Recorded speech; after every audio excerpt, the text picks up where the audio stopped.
Bonjour, dans cette vidéo nous allons voir comment faire une installation de Windows 10. Alors cette vidéo s'adresse plus particulièrement aux débutants ou à ceux qui seront curieux de voir quelles méthodes peuvent être utilisées. Alors bien évidemment, avant de pouvoir se lancer dans l'installation, il vous faudra un support. Fort heureusement, Microsoft permet de télécharger le fichier ISO qui pourrait être gravé. Alors certains ordinateurs portables n'ont plus de lecteur de DVD, alors on pourra créer une clé qu'on appelle une clé USB bootable pour pouvoir installer le poste. Alors pour pouvoir créer une clé USB bootable, vous pouvez utiliser des programmes comme Rufus ou comme Easy2Boot, ou vous pouvez aussi télécharger l'outil de création de clés USB sur le site de Microsoft. Alors une fois que c'est fait, on insère le disque dans le lecteur de DVD ou la clé USB dans un des ports USB. Alors attention, il arrive parfois sur certains portables qu'il y ait qu'un seul port qui permette de faire l'installation par l'USB. Il arrive aussi, et c'est assez courant, que certains portables ont des ports USB 3 et un port USB 2 pour une question de compatibilité. Bien évidemment, si vous mettez votre clé USB sur un port USB 3, ça sera plus rapide. Alors la méthode qui va être vue ici est valable pour tous les types de postes de travail. Je vais faire l'installation sur une machine virtuelle, ça sera plus pratique pour enregistrer la vidéo. Alors, ne soyez pas perturbés par les à côté, contentez-vous de suivre ce qui se passe dans l'installation elle-même. Alors exceptionnellement, cette vidéo sera en 1080p. Alors tout simplement parce que l'installeur de Windows propose une résolution uniquement en 1024 par 768. Et forcément, c'est trop grand pour du 720p.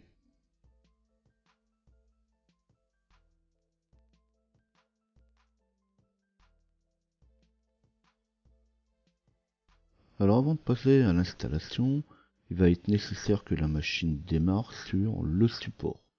On parle de booter.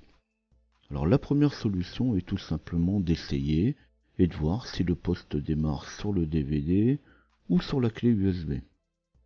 Alors, si c'est le cas, vous pouvez passer directement à l'installation.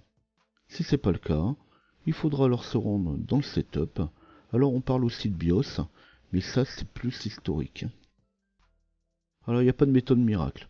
Certains PC ça va être la touche F1, d'autres ça sera la touche F2, F7, F8, F9, F10, F12, échappe ou même encore sup. Ça m'est même arrivé de trouver des PC, pour pouvoir sélectionner le setup, il fallait appuyer sur la touche imprime écran. Alors souvent il y a un message qui va s'afficher pendant 1 ou 2 secondes, c'est non, on tapote sur une touche, puis on essaye une autre, et encore une autre.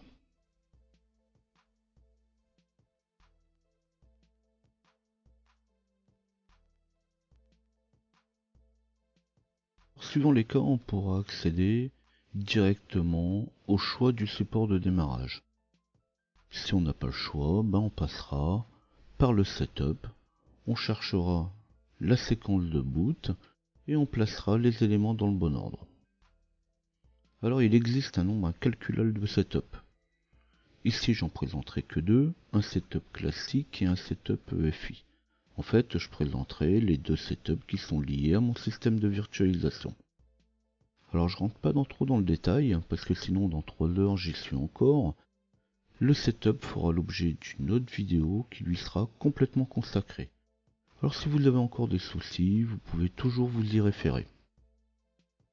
Donc l'idée est de démarrer sur le support.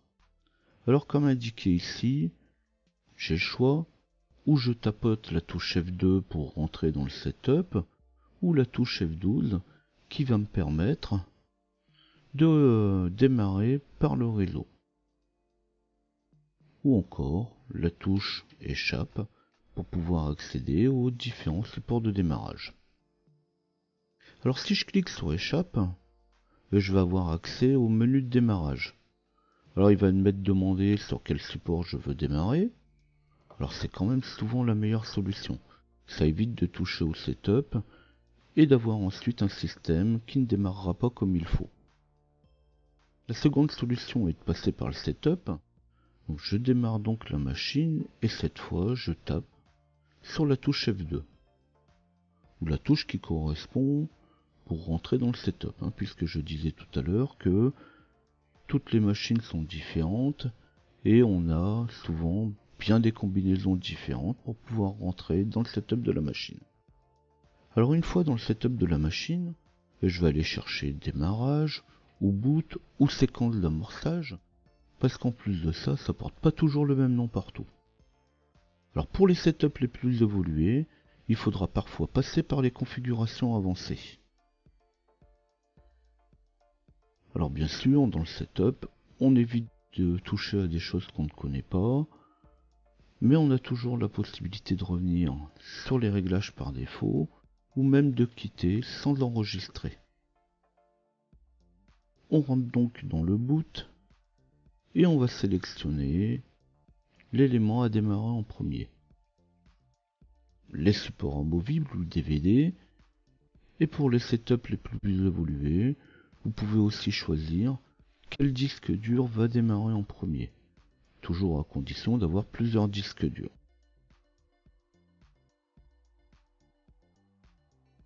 Alors sur les derniers setups, on va trouver le Secure Boot. Parfois, après une réinstallation, il sera nécessaire de désactiver le Secure Boot pour pouvoir installer sans problème votre machine. Quand c'est fait, on quitte, on enregistre, sinon ça sert à rien, et si vous avez des doutes, vous pouvez tout simplement quitter sans enregistrer et y revenir. Ou encore, s'il est trop tard parce que vous avez déjà enregistré, vous pouvez restaurer les valeurs par défaut du système.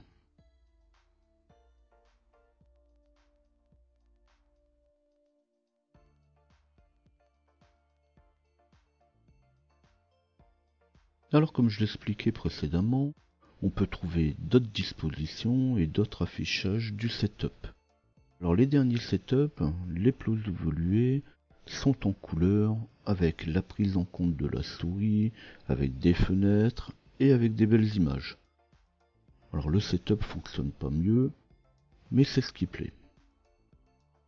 Alors le second setup que je vous présente ici est un setup UEFI.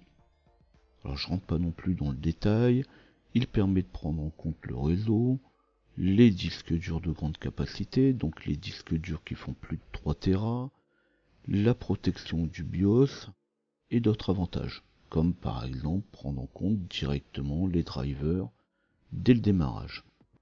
Alors parfois il faudra, comme je le disais aussi tout à l'heure, désactiver le Secure Boot, ou encore mettre les ports USB en Legacy.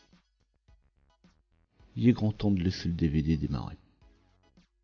Alors pareil, on cherche le boot, on le place dans le bon ordre de démarrage, on enregistre, on quitte le setup et on laisse le DVD ou le support être lu.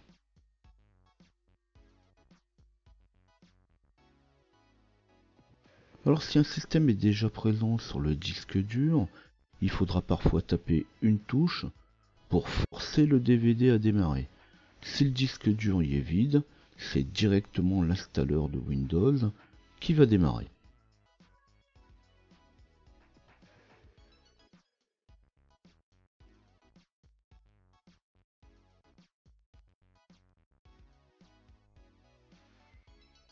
Bon ça y est, cette fois le plus dur y est fait, vous bootez sur le support et pour finir l'installation, vous n'aurez plus qu'à lire.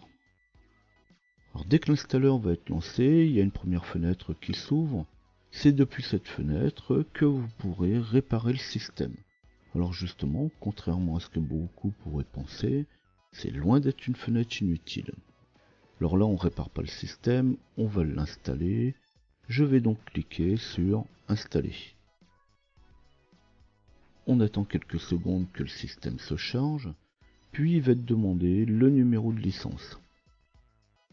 Alors si c'est une version achetée, vous retrouverez la licence avec votre achat, soit sur le boîtier, soit sur le petit guide qui est livré avec le DVD, ou tout simplement sur la facture. Alors la plupart des PC ont le numéro de licence directement enregistré dans le setup. Mais vous pouvez aussi faire l'installation sans numéro et y revenir après. Dans le cas où le numéro de licence est enregistré dans le setup, eh bien l'installation va se poursuivre directement sans même vous demander quelle version de Windows 10 vous voulez installer. Tout simplement parce que le numéro de licence indique au DVD, à l'installeur, directement quelle version il va devoir mettre en place. Et pour faire migrer la version, il suffira juste de changer le numéro de licence comme on verra après. Donc je vais donc cliquer sur je n'ai pas de clé de produit. Alors bien sûr, avant de cliquer, j'ai lu la déclaration de confidentialité, comme tout le monde fait.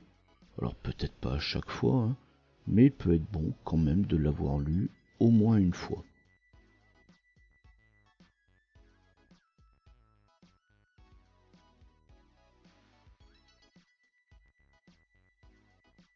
Comme je n'ai pas choisi de clé, la fenêtre suivante va me proposer de choisir la version de Windows 10 que je veux installer.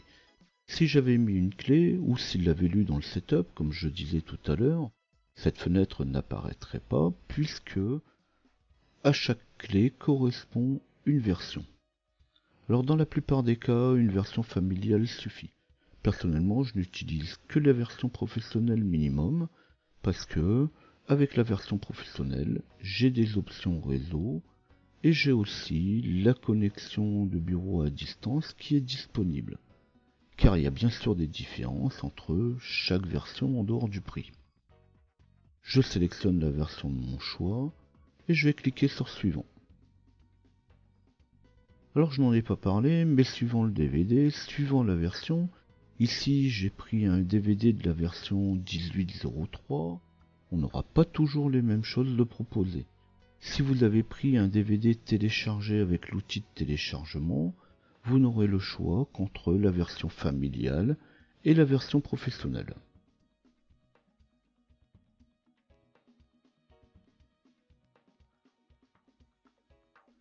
Alors on lit le contrat de licence, alors encore une fois, peut-être pas à chaque fois, mais il est bon de l'avoir lu au moins une fois avant de l'accepter. Alors tant qu'il n'est pas accepté, on ne peut pas continuer. Donc vous êtes forcément d'accord avec ce qu'il contient, d'où l'intérêt de le lire. Et on clique sur suivant. À l'étape suivante, on a le choix entre mise à niveau, lorsqu'on veut migrer une version existante vers une nouvelle, ou faire une installation personnalisée. Alors si on choisit mise à niveau, on va obtenir un message qui nous dit que le système doit être démarré pour pouvoir la faire. Donc je vais le faire et je reviendrai sur une installation personnalisée après. De toute façon je vais y revenir car la mise à niveau n'est pas possible ici. La mise à niveau fera l'objet d'une autre vidéo. Alors on y va, on suit les différents écrans et je recommence avec installer maintenant.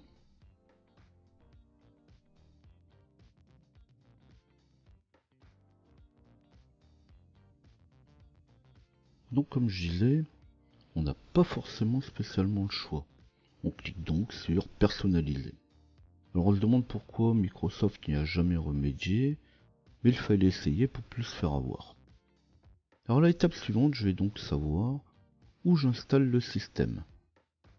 Donc là j'installe mon système sur un nouveau disque, donc le système est propre et le disque dur est vide. Alors on pourrait très bien cliquer directement sur suivant, et puis l'installeur se chargerait tout simplement de partitionner le disque. Mais on ne maîtriserait pas tout. Et avec la taille des disques actuels, tout dans une seule partition n'est pas forcément très judicieux. Donc on va créer une nouvelle partition de 100 Go pour le système. Alors 100 Go c'est bien. Pour les gros joueurs, vous pouvez mettre 200 Go. Si c'est pour installer juste quelques programmes, faire de la bureautique, une centaine de gigas suffisent largement. Vous pouvez aussi, de toute façon, si vous rajoutez d'autres programmes, installer vos programmes sur une autre partition. Alors il se peut aussi, comme c'est le cas sur beaucoup de portables en général, que vous ayez deux disques. Dans ce cas-là, on pourra en dédier un pour le système et l'autre pour les données.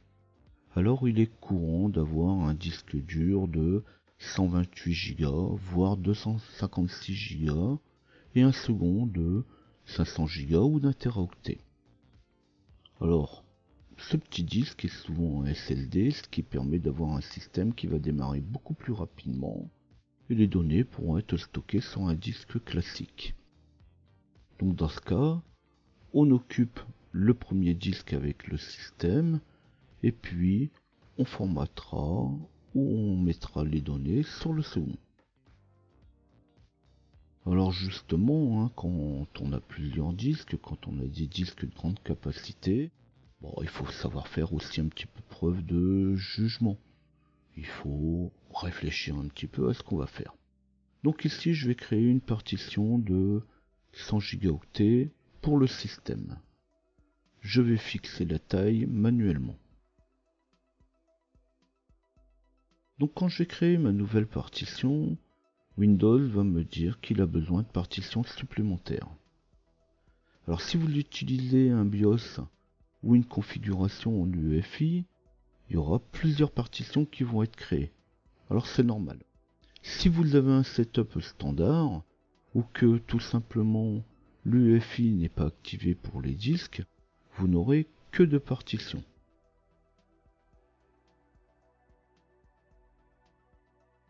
Si le système est déjà installé, il est conseillé de reformater la partition où sera installé Windows. Alors sur ce principe, je vous conseille d'aller voir ma vidéo sur l'installation de Windows 7, j'en parle un petit peu plus. Si vous n'avez rien à perdre, si vous avez fait une sauvegarde complète de vos données, idéalement, supprimez tout ce qui est sur le disque et repartez sur un disque propre.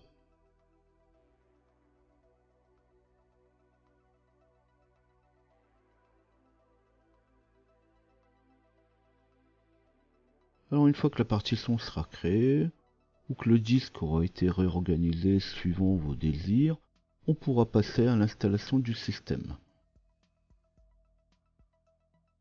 Alors justement, par facilité, ou peut-être pour être certain de ne pas se tromper, on pourra laisser la partie non occupée du disque sans aucune partition, et on créera une partition après l'installation du système.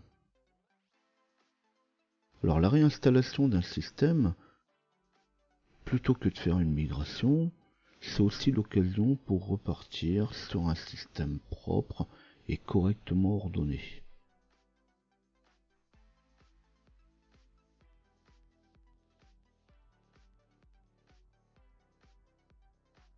Alors on laisse l'installation se faire. Après la copie des fichiers de base, il faudra attendre que les fichiers soient décompressés. Le temps de traitement dépend alors du support d'installation. Si vous avez une clé USB 3 très performante, sur un port USB 3, ça ira forcément plus vite que par DVD. Mais ça dépend aussi de la mémoire du système, du processeur lui-même, et enfin des disques durs. Alors il y a beaucoup trop de paramètres pour dire si une installation va se faire en 3 minutes ou en 10 minutes. On attend, de toute façon, il n'y a rien d'autre à faire.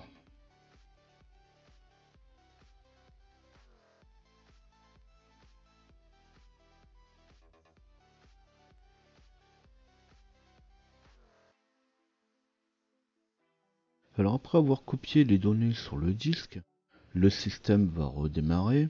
Alors pour les plus pressés, ils pourront toujours cliquer sur le bouton redémarrer maintenant. On gagnera quand même quelques secondes. Et on laisse la machine redémarrer.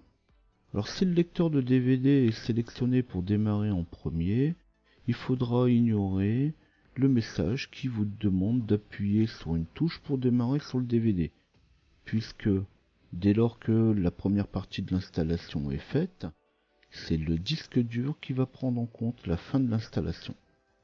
Alors il faudra encore patienter quelques secondes, voire un peu plus. Alors le temps d'installer les périphériques et de préparer le système pour la première utilisation. Il y aura encore un redémarrage derrière et on pourra alors commencer la configuration de base.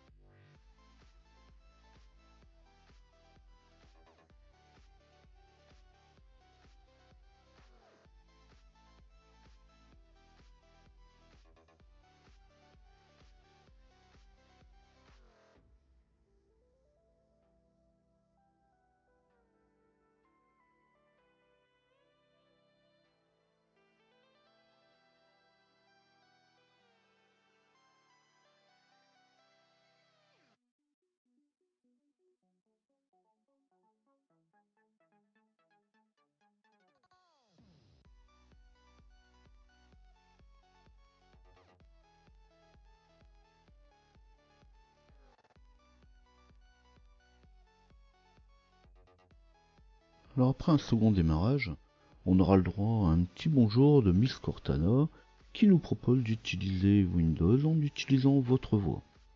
Alors le système vocal est maintenant très au point et on pourra facilement configurer la machine complète directement avec la voix. Mais on pourra utiliser toujours la méthode classique en répondant aux questions avec la souris.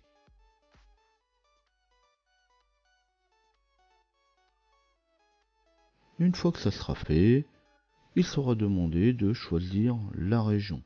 Alors dans la plupart des cas, celle qui est proposée est déjà la bonne. En fait, on a le DVD qui fournit la langue et qui nous dit déjà dans quel pays on est. Si c'est bien le cas, si la langue proposée est la bonne, il suffira de cliquer sur oui ou de dire oui si vous avez choisi d'utiliser la reconnaissance vocale.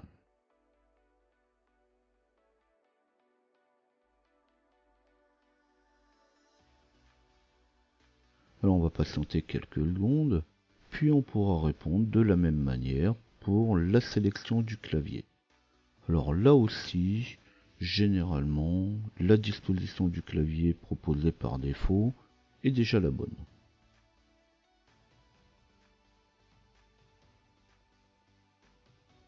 Ensuite, il sera demandé si on veut utiliser une deuxième disposition du clavier.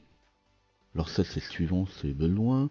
On peut toujours imaginer que vous utilisez un programme directement en liaison avec le clavier et qu'utilise comme disposition un clavier en QWERTY. Alors il suffit d'ajouter tout simplement, suivant vos besoins, une deuxième disposition. Mais dans la majorité des cas, on choisira tout simplement d'ignorer.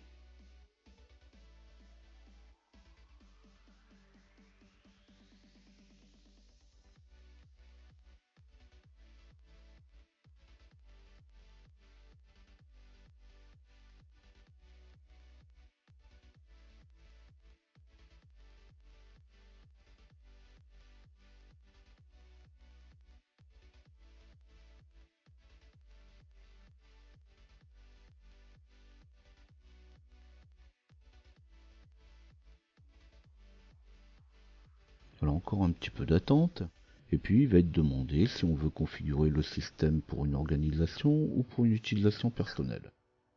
Alors il est assez rare de configurer un poste directement pour une organisation. Souvent on passe par un emploi personnel, on configure le poste, puis on passe plus tard pour une organisation. On sélectionne donc l'utilisation de son choix, et puis on pourra passer à l'étape suivante. Alors l'étape suivante vient la création du compte. On pourra utiliser un compte Microsoft ou on pourra utiliser un compte qu'on appellera un compte local. Alors tout est une question de choix et d'organisation. Personnellement, je préfère utiliser un compte local. D'autres préféreront utiliser un compte Microsoft, qui pourra aussi être utilisé à d'autres endroits, comme la messagerie par exemple.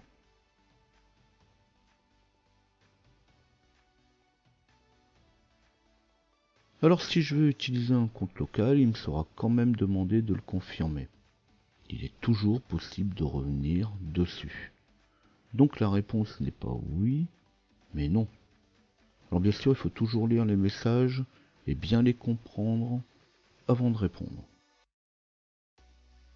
Puis on remplit le compte utilisateur en mettant le nom de l'utilisateur, puis le mot de passe à la fenêtre suivante. Alors bien évidemment, il conviendra de mettre un mot de passe sur les postes de travail. Alors on comprendra aussi que dans certaines circonstances qu'on peut se passer d'un mot de passe. Par exemple, si le poste ne sert que pour aller sur internet ou jouer et qu'il sort pas de chez vous, c'est moins important. Maintenant, sur un portable, je ne saurais que conseiller de mettre un mot de passe. N'importe qui pourrait y avoir accès.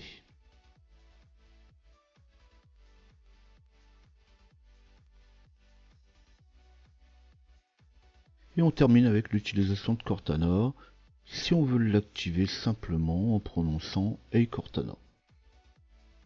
Alors dans la fenêtre suivante, il sera demandé si on veut utiliser ou non la reconnaissance vocale. Alors la reconnaissance vocale, comme je disais avant, est maintenant au point. Après un petit apprentissage, on est obligé de passer par là, on pourra très bien et très facilement dicter des courriers uniquement à la voix. Mais on est toujours dans une question de choix.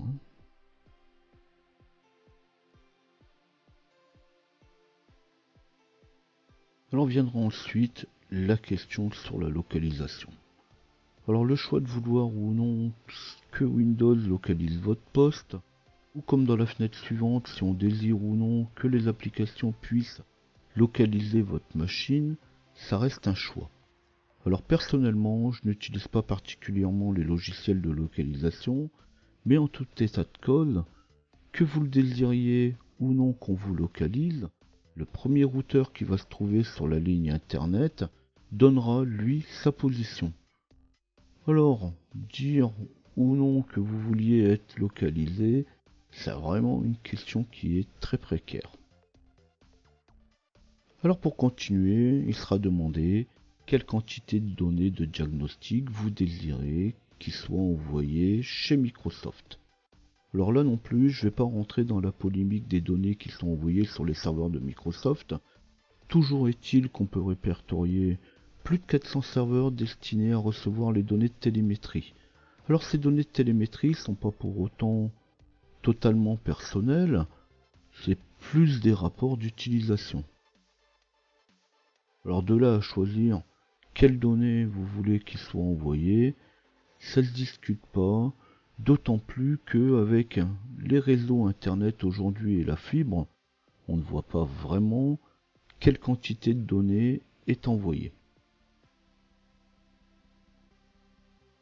Et les différentes questions suivantes seront sensiblement basées sur le même principe. Est-ce qu'on veut ou pas améliorer la reconnaissance du clavier et la reconnaissance manuscrite? L'aide sur les diagnostics, la publicité ciblée ou non? Alors bien entendu, il faudra lire très attentivement les différents écrans pour répondre au mieux suivant vos besoins. Une fois que tous ces choix seront faits, il faudra de nouveau attendre quelques secondes, voire quelques minutes, que la configuration soit mise en place.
Alors nous voici cette fois sur le bureau.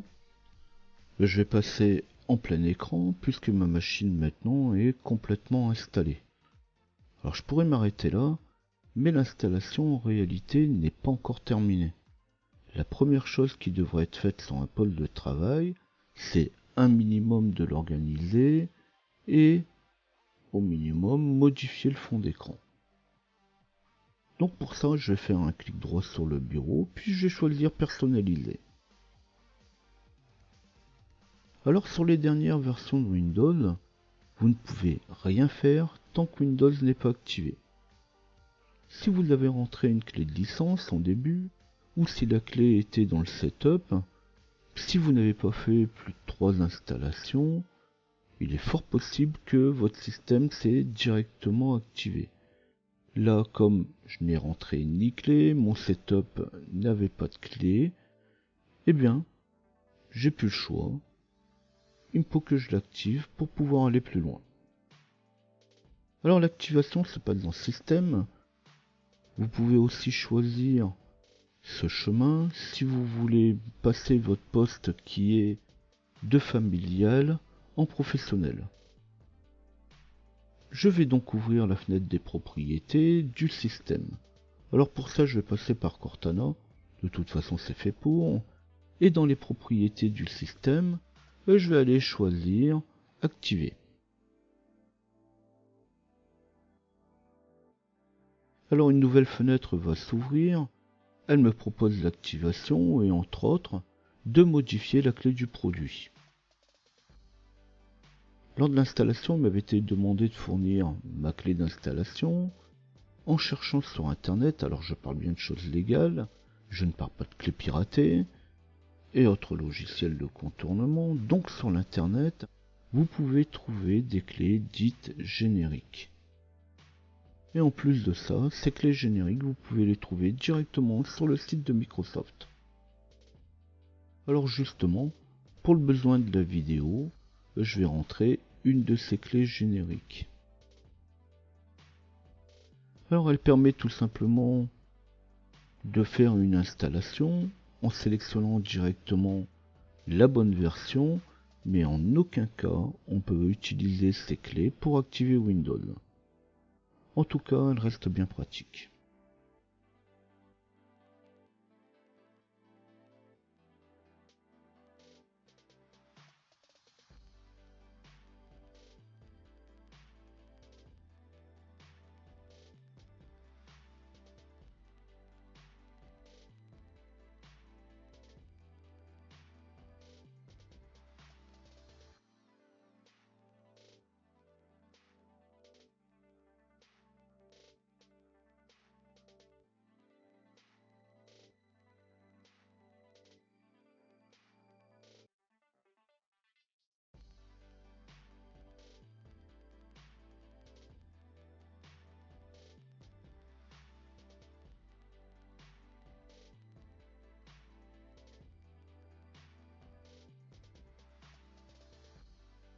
Donc après validation de la clé, il ne me reste plus qu'à attendre l'activation du système.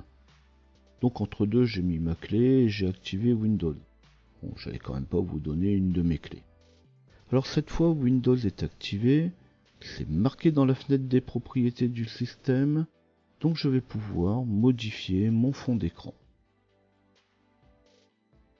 Et là on voit bien qu'il peut être modifié, tout comme les différents paramètres de la barre de tâches. Alors personnellement, j'aime bien les petits boutons et qu'elles soient masquées automatiquement. Mais là on est bien dans une question de goût et rien d'autre. Alors passé l'étape de configuration du bureau et de l'affichage, on pourra alors se pencher sur le menu démarrer. Et pour le menu démarrer, c'est pareil, toutes les icônes sont pas toujours au goût de tous.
Alors passé la configuration de base, en ouvrant un explorer de fichiers, on voit bien que les différentes partitions créées lors de l'installation ne sont pas visibles.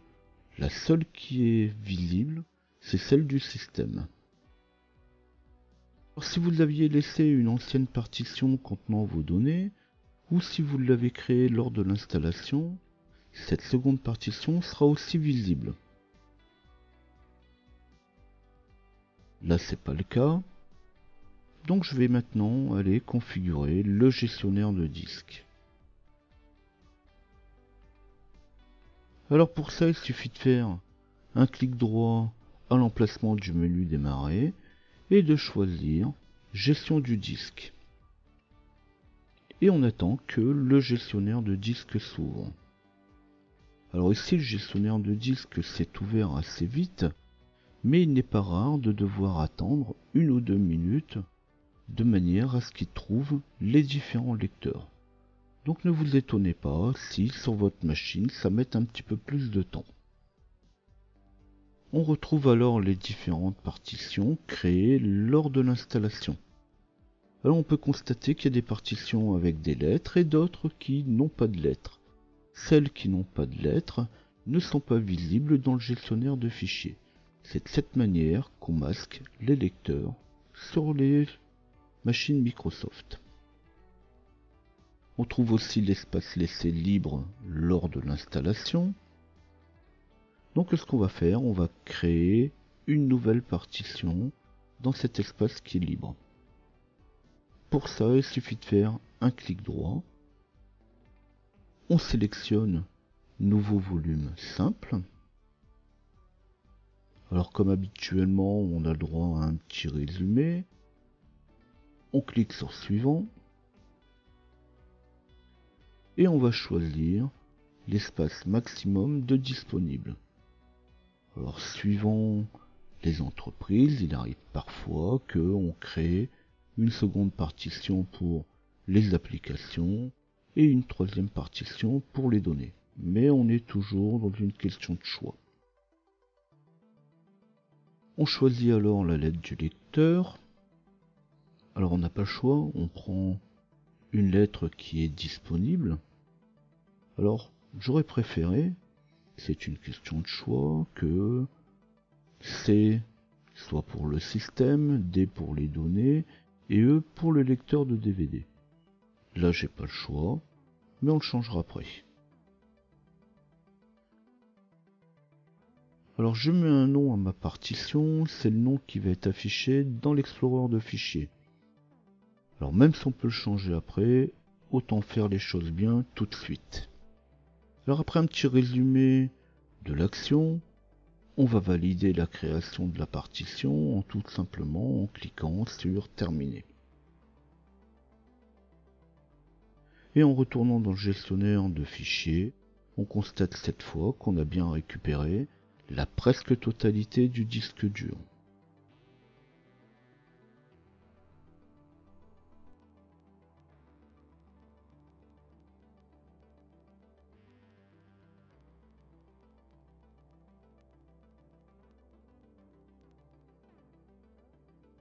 Alors pour faire quelque chose de bien ordonné, comme je le disais tout à l'heure, j'aurais aimé que mes disques soient en C et en D et que le lecteur de DVD soit en E.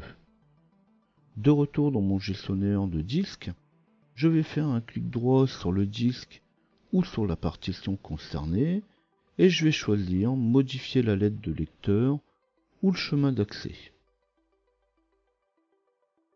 Donc je vais choisir modifier et je change la lettre. Alors comme je ne peux pas mettre D, comme elle est déjà utilisée, je vais prendre une lettre au hasard. Puis je valide. Je réponds oui au fait que certains programmes ne supportent pas le changement de lettre. C'est pour ça qu'il vaut mieux faire tout de suite plutôt que d'attendre d'avoir tout installé et de commencer à réorganiser les disques. Je recommence avec le lecteur de DVD, mais cette fois je vais pouvoir mettre E étant donné que maintenant la lettre est disponible. Quand la nouvelle lettre de mon lecteur sera validée, je reviendrai de nouveau sur la partition et je mettrai cette fois D.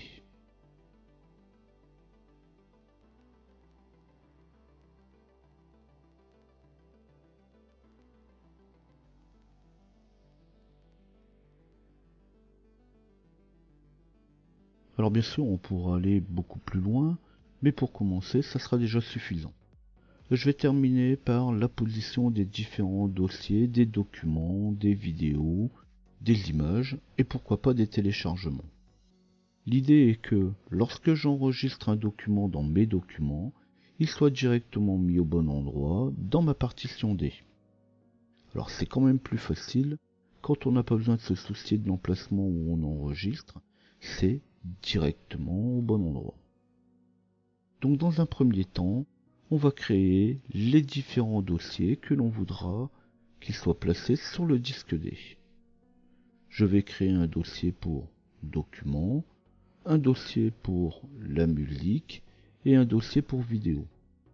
Si vous voulez aller plus loin plus tard et faire la même chose pour téléchargement, il suffira de créer un dossier téléchargement.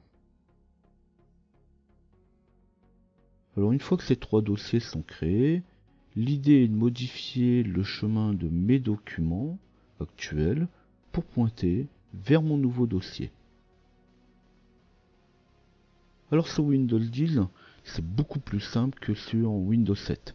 Avec Windows 7, il fallait retrouver l'emplacement physique où sont stockés les documents, par exemple, et puis lui donner le nouvel emplacement. Alors sous Windows 10, il suffit juste de faire un clic droit sur le dossier Mes documents, puis de se rendre dans les propriétés. Alors après ouverture de la fenêtre de propriétés, on va sélectionner tout simplement l'onglet Emplacement.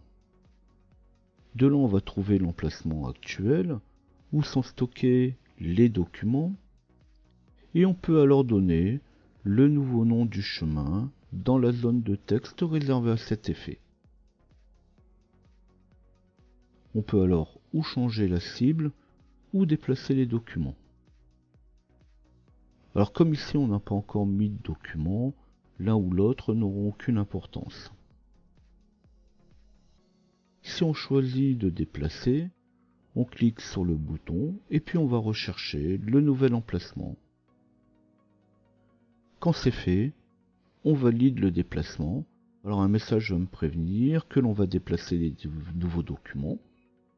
Est-ce qu'on veut vraiment le faire ou non? Bien sûr, je choisis oui et les documents sont alors déplacés vers mon nouveau dossier. Et je vais recommencer la même chose avec musique puis vidéo.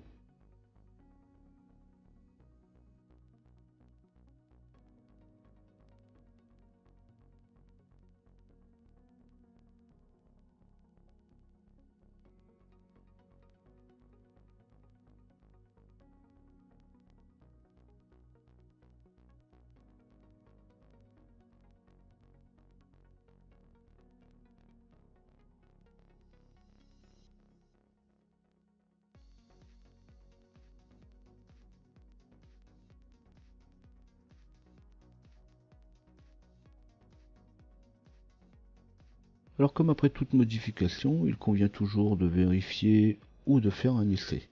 Donc je vais me rendre dans mes documents et je vais créer un nouveau fichier. Ce nouveau fichier, je vais l'appeler essai, ça sera plus facile pour moi pour le retrouver après. Alors pour vérifier que mon fichier est bien stocké cette fois dans D, je vais me rendre dans D, mais à partir de l'explorer de fichiers. Je réouvre le dossier document que j'avais créé, et là je vérifie la présence de mon fichier. Étant donné que je retrouve mon fichier essai, j'aurais plus besoin de me soucier de l'enregistrer là. En enregistrant dans mes documents, je sais qu'il sera directement stocké au bon endroit.